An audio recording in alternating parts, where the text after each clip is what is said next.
नमस्कार, आपके साथ मैं हूं सपना मदेश और आप देख रहे हैं जगत न्यूज 24। तो आइए शुरुआत करते हैं कुछ खास खबरों से। श्री स्वामी सेवा केंद्र भिलाड़ द्वारा श्री दत्त जयंती सप्ताह दिनांक 28 नवंबर से 5 दिसंबर दरमियान बड़े हर्ष उत्साह के साथ मनाया गया। ये श्री दत्त जयंती सप्ताह श्री दत्त गुरु की जयंती के मौके पर मनाया जाने वाला एक त्योहार है जो मार्गशीर्ष पूर्णिमा को मनाया जाता है और ये श्री स्वामी समर्थ महाराज को समर्पित है। इसमें स्वामी भक्तों के लिए जिन्हें स्वामी सेवकरी भी कहा जाता है, गुरु चरित्र पारायण श्री स्वामी समर्थ मंत्र का जाप सुबह 8 और 10:30 बजे और शाम 6:30 बजे नैवेद्य आरती की जाती है। इस दौरान पूजा, अभिषेक, भजन, बाल संस्कार जैसे आध्यात्मिक कार्यक्रम किए गए। 5 दिसंबर को भव्य महाप्रसाद का आयोजन किया गया जिसमें भक्तों की इच्छाएं पूरी होती है और स्वामी का आशीर्वाद मिलता है। श्री स्वामी सेवा केंद्र भिलाड़ में श्री दत्त जयंती महोत्सव सप्ताह का आयोजन का यही उद्देश्य है कि श्री स्वामी समर्थ जो श्री दत्तात्रेय भगवान के पूर्ण अवतार हैं की सेवा करना और उनका आशीर्वाद पाना है। राष्ट्र निर्माण, सनातन धर्म का प्रसार और बच्चों में आध्यात्मिक रुचि पैदा करना है। श्री दत्त जयंती सप्ताह का सफल आयोजन के लिए केंद्र के सभी सेवेकरी का विशेष योगदान रहा। वर्षात की हे सगळ्यात मोठं हवन असतं आपल्याला, कम से कम किती वाजेला चालू झाला असेल वार?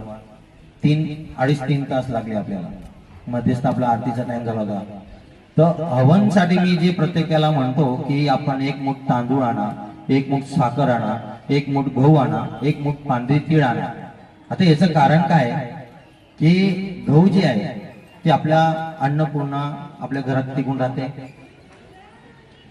तांदूळ जे आहे जे आपले पितृ आहेत, जे आपले पितृ दोष लागतो आपल्याला, आपण म्हणतो ना, आपण जातो ब्राह्मणांकडे की बुवा आम्हाला पितृदोष आहे तर काय करायचंय।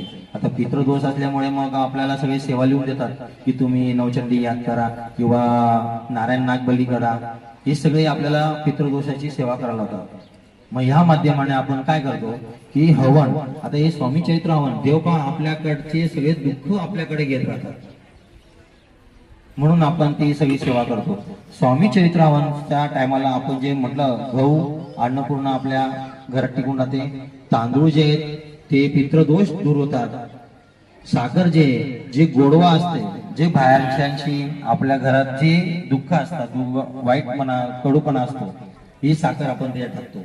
त्यानंतर जी पांढरी तीळ आहे, आता पांढरी तीळ कशासाठी? आपल्याला लक्ष्मी प्राप्तीसाठी।